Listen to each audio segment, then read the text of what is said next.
Boa noite para todos. Estamos iniciando a nossa quinta aula do nosso ciclo de estudos de filosofia espírita em tempos de coronavírus. Preambularmente, eu queria agradecer aos meus irmãos do Frei Luiz, ao apoio e ajuda que venho recebendo para a divulgação desse curso. Um agradecimento muito especial ao irmão, mas sobretudo um amigo, ao nosso presidente Wilson Vasconcelos. O Wilson é um homem íntegro, dos pés à cabeça. Uma das pessoas que realmente a espiritualidade, com muita felicidade, o escolheu para ser o nosso presidente, em cujo trabalho todos nós depositamos a maior confiança. Obrigado, Wilson, estamos juntos. Eu já completei quase 40 anos de Frei Luiz, para aqueles que não sabem, sendo um dos mais antigos da casa. Ontem nós abordamos um ponto importante em que Jesus, arruído por Pilatos, ele diz que o reino dele não é deste mundo. Porque Pilatos o argue, és tu o rei dos judeus? E ele responde, meu reino não é deste mundo. Ou seja, Jesus indica a existência de um outro mundo, que não é o mundo da terra. Então é o mundo Pai Celestial, que é o seu mundo, aonde ele está e aonde ele reina. Bom, ao colocar a existência de um outro reino, ele coloca também a nossa existência com o futuro ligado a esse reino, com o nosso futuro. Então ele consegue dar a concepção da vida futura. Nós estamos aqui, mas iremos para um outro reino, futuramente. Essa concepção da vida futura, ela é o eixo de todo o discurso de Jesus nesse momento.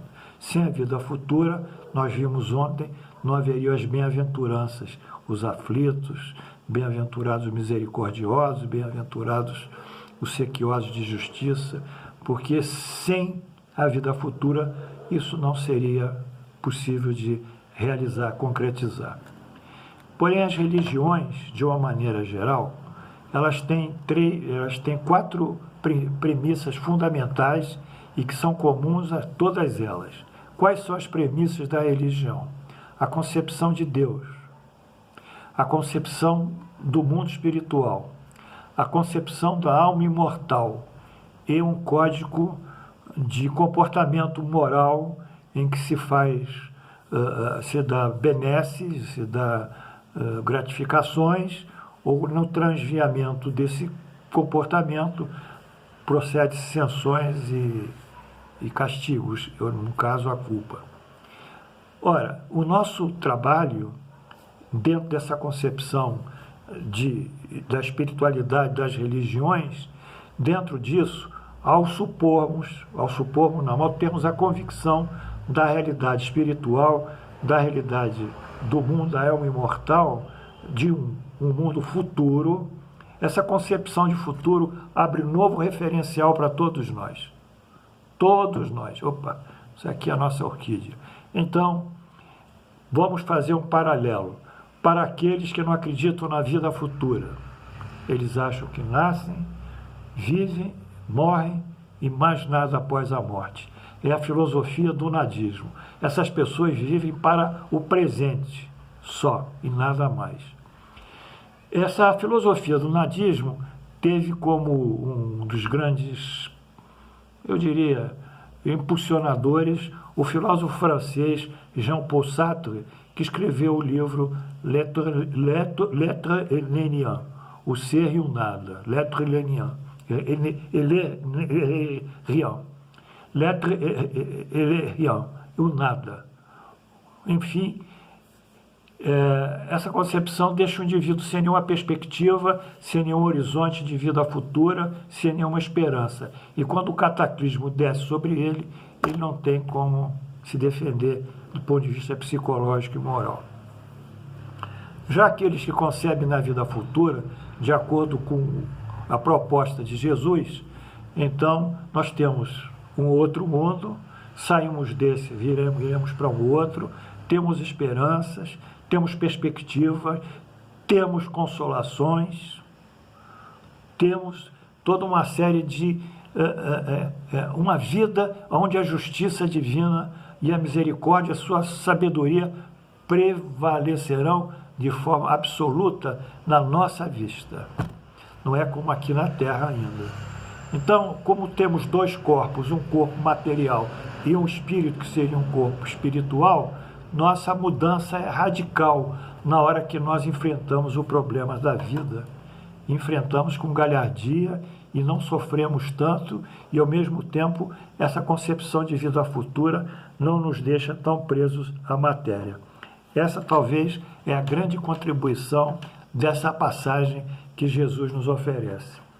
E para dar continuidade a essa vida futura, eu cito aqui um trecho de São Paulo, o Paulo Apóstolo, que é a primeira epístola aos Coríntios, capítulo 15, versículos 50, 53 e 40 e 44. Vamos ver o que Paulo Apóstolo nos diz sobre o corpo espiritual e sobre a vida espiritual. Eu afirmo que a carne e o sangue não podem herdar o reino de Deus, nem a corrupção herdar a incorrupção. Ou seja, a carne, o nosso corpo, não pode herdar o reino de Deus. Não é o corpo que é. Nem o que corrompe, que é a nossa carne, herdar alguma coisa que é incorruptível, não é? Que não for. Eis que vos digo o mistério, nem todos dormiremos, mas transformados seremos todos. Esse dormir é uma metáfora da morte. Ou seja, nem todos dormiremos, mas transformados seremos. Quer dizer, passaremos de um corpo para o outro. Há um momento, no abrir e fechar dos olhos, ao ressoar da última trombeta. Quer dizer, ao abrir e fechar dos olhos, ao ressoar da última trombeta. É a morte, é a agonia, é o momento final do último suspiro.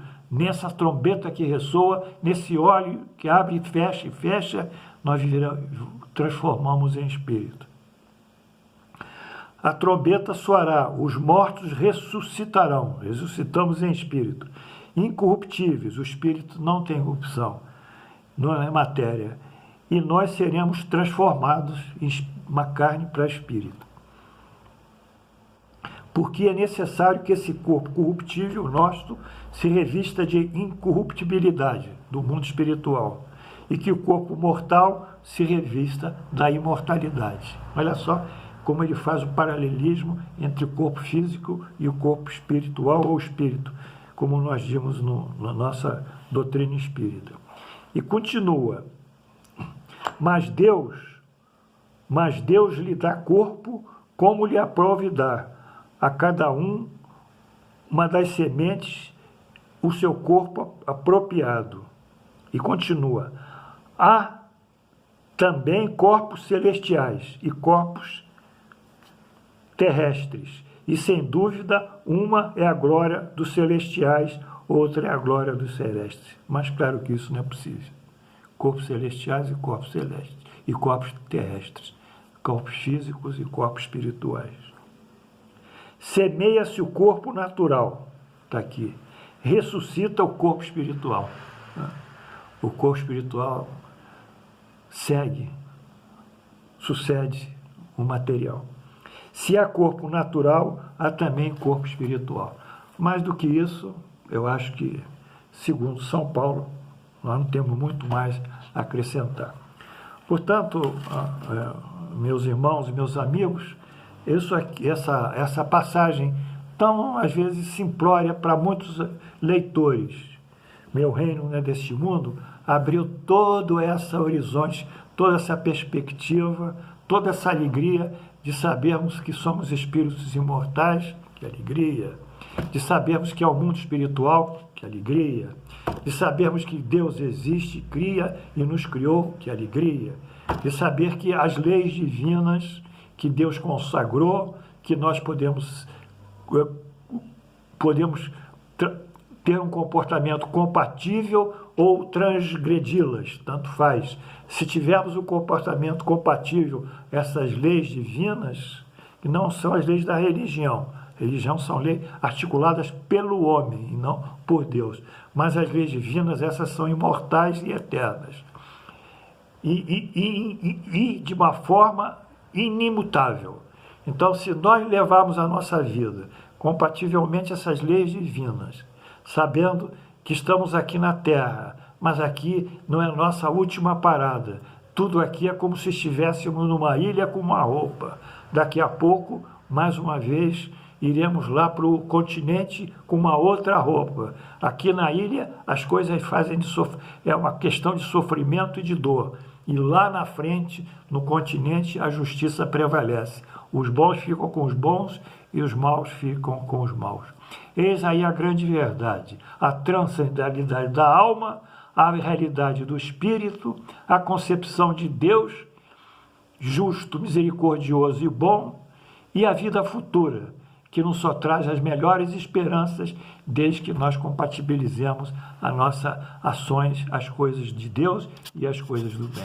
Muito obrigado por tudo, estaremos amanhã juntos. Aqui está a nossa orquidiazinha que eu ofereço a todos vocês nessa noite. Boa noite, queridos.